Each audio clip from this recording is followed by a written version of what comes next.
into the cage right now, courtesy of Special Operations Wounded Warriors, Sal. Born in Rio de Janeiro, Brazil, Hugo Cunha, 3-0, is undefeated. They call him the Silverback. He stands 6 foot 3 inches. He's repping Tata Fight Team. This guy absolutely loves MMA, does not want to waste any time whenever he steps into the cage. He likes to make quick work of his opponents. Of those 3 victories, every single one of them were finishes, Kamaru. 2 knockouts, 1 submission. This is a big boy right here, a big boy that likes to go to work early. Because I believe all his finishes were in the first round. He likes to go to work early and he likes to get his opponents out of there. But he's taking on Eatman, a guy that's been in the Titan FC cage before. I know that guy's game. So another fantastic fight here tonight. Let's not jinx it. They're heavyweights. That's true, but man, you got 2 guys that like to bang. 2 guys that like to hurt each other. You can't go wrong. Absolutely not. As I've been told, you can't go wrong. Well, yeah, you take a look at this fight here, how these 2 gentlemen stack up on paper. I cannot see this one going the distance, but anything can happen in MMA. All I know is that since Hugo has been in and around the Titan FC family, this guy's been all business. That does not mess around here. Calm, cool, and collected, but as we talked about earlier on in the broadcast, when it's fight day and when it's fight night, it is all business. Look at the size of this guy. Look at him stepping into the cage. Do we want it to happen at this side of the cage or the opposite side of the cage? They're big, big boys. But now we're going to get his opponent coming into the cage here. Back into it we go with Rodolfo Roman. And his opponent, fighting out of the red corner, Marino. Fighting out of the blue corner, this man walks in undefeated with 3 wins and no losses. He is a grappler and a wrestler. He weighed in 260.2 pounds. Fighting out of Rio de Janeiro, Brazil, ladies and gentlemen, Hugo Silverback Cunha. And across the cage, fighting out of the red corner, this man walks in with a record of 3 wins and 1 loss. He is a freestyle fighter who weighed in 263.6 pounds. Fighting out of Miami, Florida, ladies and gentlemen, Marino Eatman.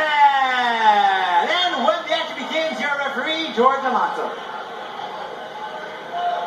Marino, Hugo, we'll give you these instructions in the back, okay? I think it's always interesting to take a look at how the 2 people that are competing in the cage, you take a look at their actual facial reactions, but nonetheless, may not tell the full story. Kamaru will, though, with his fighter breakdown, brought to you by TitanBullies.com. Yeah, for Cunha, I think he needs to start fast. He's got to start fast. All his finishes have been in the first round because he jumps on his opponent, gets him nervous, and he's able to catch something and finish him. For Eatman, he's got to control the distance. He's dealing with the reach disadvantage. He's got to control the distance, work to get inside, and do work in there because that's where he works best, when he gets on the inside. Even showing a little bit of head movement as Cunha faked the jab, steps out of the way to kick. I will be honest, one thing about Eatman though, he has very good stand-up. He does. Switching his stance now. He's not a southpaw. Yeah, he can switch stances. Oh, beautiful low leg kick. Nice low leg kick. And he's inside, controlling the distance so far. Well, like I said, there's one way to destroy your opponent's reach advantage, just clinch. Absolutely. Let's see if he can get this fight down to the ground here. One thing I would like to see him do is, instead of staying here on double, he's got to switch to that single. Get to the right single. leg? Yeah, get to that right leg single. Because these guys are, I mean, let's be honest, they're heavyweights. You know, so if you the mobility, it's not going to be as good as a 25-pounder or a flyweight or a bantamweight.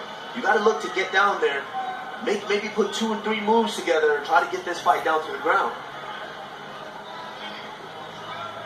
Using his head, trying to put his head underneath his opponent's chin is Eatman.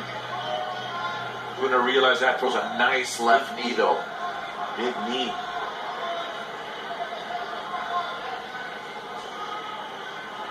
Both gentlemen right in front of the broadcast booth right now. Eatman bringing his opponent across the cage to his right. He's now throwing knees there, and another one thrown there by Cunha. These guys are playing hand positions here, gripping, underhook. Now a trip attempt there. Uppercut thrown there by Cunha.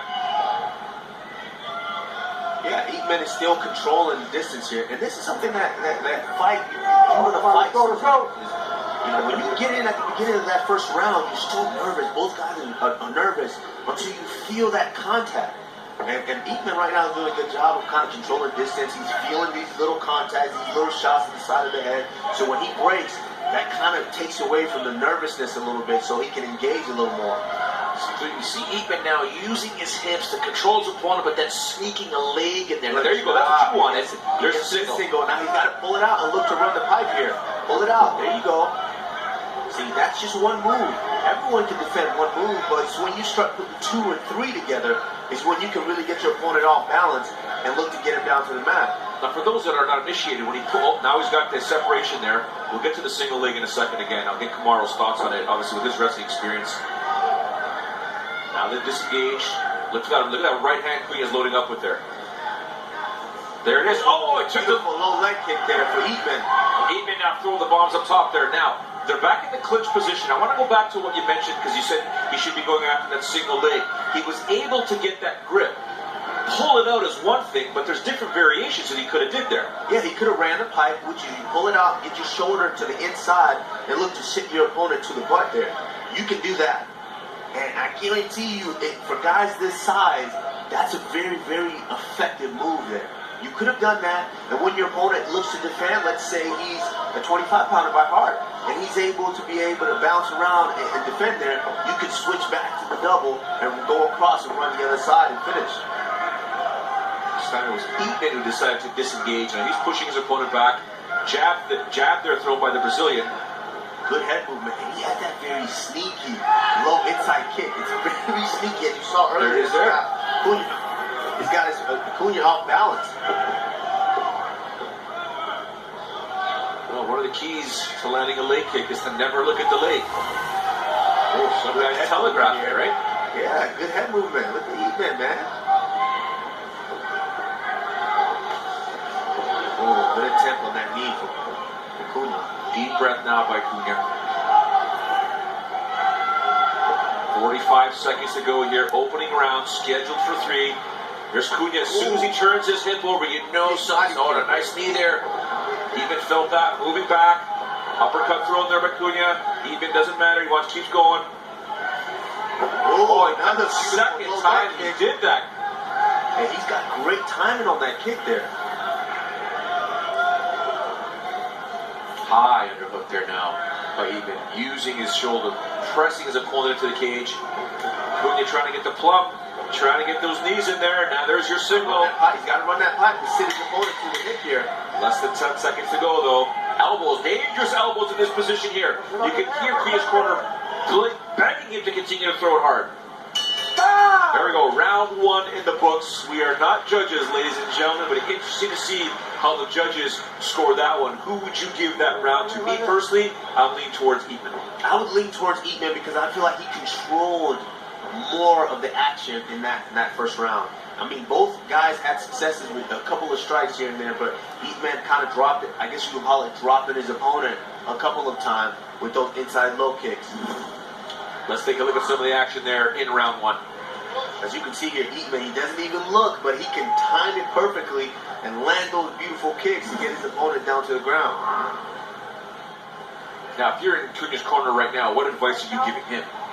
I would tell him he's got to throw that jab a little more. He's got to work it. He's got the reach advantage. Use that jab. Use it. Throw the jab, throw the front kicks here. And he landed a beautiful body kick in that round, followed by a knee. He's got to get back to that. Distant strikes. You mentioned earlier when Hugo was coming out to the cage, he's never been out of the first round. Yeah, so, we'll see how this does for his cardio here. Eatman, I know, can go the distance. Yep. It's Hugo that we've got to see whether he can withstand taking pressure, taking fire for more than one round. Get over there. Referee putting their fighters back in their corners. Ready, go. Here we go. Round number 2, heavyweight division, Titan FC 52. Head movement again. There's your jab that Kamaru was saying for Hugo. And of course, the silverback does throw it. But Eatman Eyes wide open, head movement, bouncing around. Oh, he just ate a jab there, Kamaru. Switches to southpaw. Now he throws a combination. He's starting to pick up the pace here. Oh, a knee right up the middle by Hugo, the silverback, trying to land some bombs here. And once again, as you can see, good job. Hugo came out doing what he needed to do. Throw those distance strikes, throw the kicks, throw the knees to the body to try to slow your opponent down here. But Eatman, man, once again, getting inside, controlling the distance of this fight.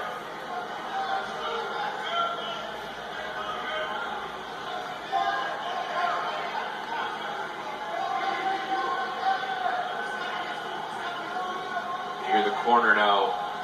Queen telling him to stomp on his foot. He's beginning to pick up the pace now. As soon as they disengage, he wants to strike and just throw some bombs here. I think, you just got out of that first round. I think looked like a low blow there, Kamaru. Looked like a low blow there. Yeah, I think that was kind of low there. We'll see if we can get a replay, but as soon as it landed, you can see Eatman just was like, oh, no. Certain things you can't defend. Oh, no. It hurts. With a cup or without a cup, it definitely hurts. Didn't see it from that angle there, but I do believe it was a low blow. Yeah, he is allowed 5 minutes. Yeah, it looked like. You tell me when you're ready. Ali Dowda was intentional. This is a sport. They know what the rules are. They were trying to finish their opponent. It wasn't like he hasn't thrown knees at all in this fight. He's been throwing them very, very well. Here's a better look at it, Kamaru. Yeah, you see it throw the knee here. And it was kind of at the same time. Yeah. Eatman was throwing his left knee as well. And he just simultaneously landed. Well, he's not taking the 5 minutes. Back into the center he goes. Eatman wants to just rumble, get this evening over with. Throws an overhand right there. Good job by Eatman here. He's kind of pushing the pace. See, right here, he's controlling distance. Right away, he's taking that distance away from Cunha. And it's Cunha with the takedown, the single. Gets it down, now he's on top. Yeah, that's what I mean there. Once you get that single, you have to be able to put 2 or 3 finish attempts together in order to get the finish.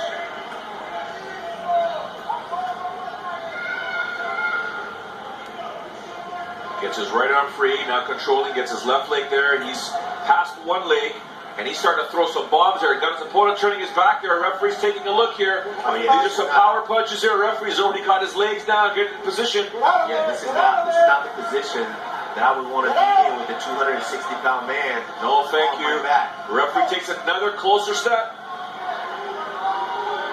But Eatman's eyes are still clear. He's being dominated here. No, I don't think he's in any danger really right here. He's doing a good job of hiding his head to where he's not taking, these heavy strikes here. Good job turning in there. Gets to that single, trying to hide his head. He's got to kind of use this here to get back up to his feet. See the silverback turning his hips, going around. I was going to try and break that position, but he's falling on his back here. Look for Eatman to spin, but no. It's Hugo that turns it over first. He's still working here. He's still working. Referee's right there. Referee gets closer and closer. I'm not sure this fight should be stopped, to be honest with you, but there's a lot of punishment that he took. Even Eatman's upset. But a good job there by Cunha, getting that TKO finish in the second round. He did make it past the first round for the very first time, but does emerge victorious in the second. I would say that was Eatman wasn't really in any danger of being viciously stopped there or hurt. I think that was just a matter of him. These are heavyweights. You got a heavyweight on top of you. You kind of have to account for that and give him enough time to try to work his way up, because he kept working. He was working. It wasn't like he was stuck in a position just taking hellacious beating or punches. He was still working there. I think, we could have let him work there a little bit more, but hey, he took a lot of unanswered strikes, and if the ref saw that hey, he was in danger, then, ref's going to stop it. Let's take a look at some of the finishing punches here. But as you can see here, these weren't really landed. These aren't like crazy punches that are hurting him. See, those weren't really landing there. I'm going to agree with you. I mean, they're landing, but they're not like they're making them go limp or anything like that, right? Absolutely not. Like, what? And look at I didn't like that stoppage. I didn't like that. I'll be honest with you. I didn't like that stoppage at all. Now that again, we're not 2 feet away from the action, but based on what we can see, we're not that far away. Didn't look like should have been stopped, but nonetheless, it has come to an end. Let us get the official decision right now with Rodolfo Roman. Ladies and gentlemen, this contest comes to an end at 2 minutes and 58 seconds in the second round for your winner. By way of TKO, Hugo Cunha! The Silverback improves his professional record. Undefeated, he is now 4-0 in mixed martial arts. Now, Kamaru and I may not agree with that stoppage, but he does emerge victorious, continuing his ascent up the heavyweights. Undefeated, comes to Titan FC, does what he needs to do. Now, not his fault the referee stopped the fight. His job there is to continually do what he has to do to get the fight stopped. Absolutely, and you saw it. He was throwing strikes and looking at the referee like, hey, are you going to step in here? You're going to step in here?